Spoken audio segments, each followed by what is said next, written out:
Welcome to Episode 8 of On Pace as we finish 2017 and look forward to a great 2018 year. The Shockers officially started the track and field season at the Heskett Center on November 30 and December 1 with the Shocker Multi.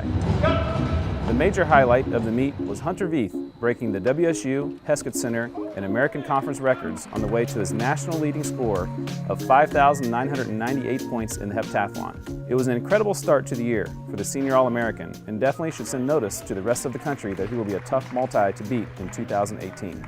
Right now, the American Athletic Conference appears with Hunter and with some other guys from some other schools to be really good, really upper level. And there could be 2 or 3 guys from the American at the NCAA meet. There's still even more room there for that guy to go better.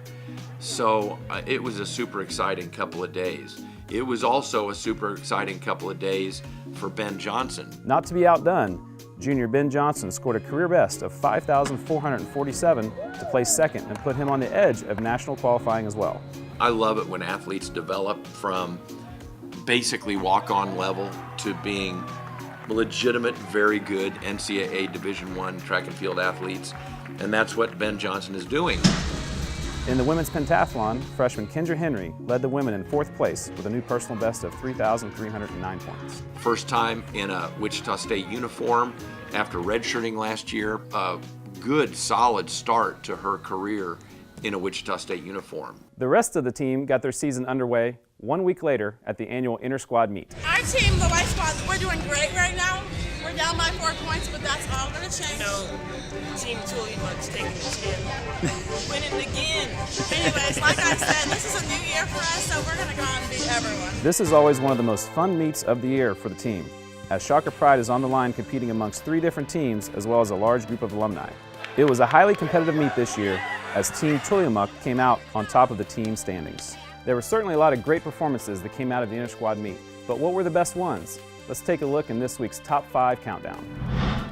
Not quite making the top 5, but definitely giving a great effort was over 30 alumni who came back to the Heskett Center for one more shot at glory. It's great just to see everyone and be back in the atmosphere. You know, I have a small team that I train with now with the track club, and so it's great to see everyone's faces, see familiar faces, and just have the atmosphere of a team around me again.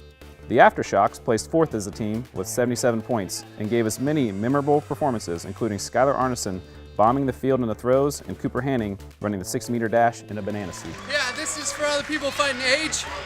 Coming in at number 5 is the men's 600-meter dash.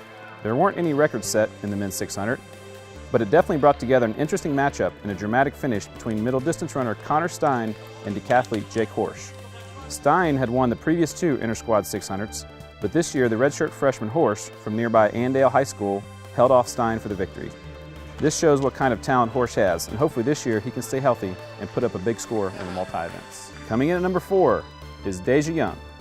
It had been nearly 2 years since Deja put on a Shocker uniform, and she made her return a memorable one. The 5-time Paralympic gold medalist won both the 60 and 150-meter dashes by a combined 0.03 of a second over talented freshman Tanaya McMillian from Oklahoma. These were some great early season efforts in the sprints by both of these ladies. Coming in at number 3 is the pole vault. Both the men's and women's pole vaulters appeared to be in mid-season form, with juniors Elisa Fry and Hayden Bugner taking the titles. Fry, who won the conference title last year, jumped an indoor personal best of 12 feet 11 inches for the victory, as Bugner cleared a bar of 16.6½ to win for the men. Coach Wilson is obviously doing a great job getting the vault crew ready for the 2018 season. Coming in at number 2 is junior Rebecca Topham.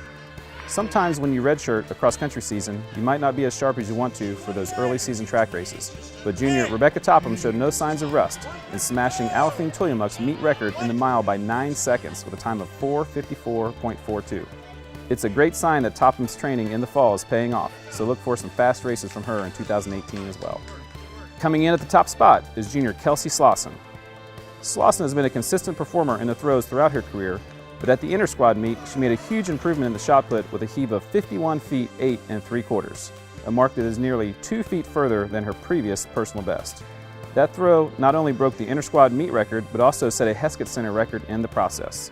Not to be outdone, Slauson also threw a new personal record in the weight throw. Keep an eye on Slauson this year as she attempts to rewrite the Shocker record books and climb the national lists as well.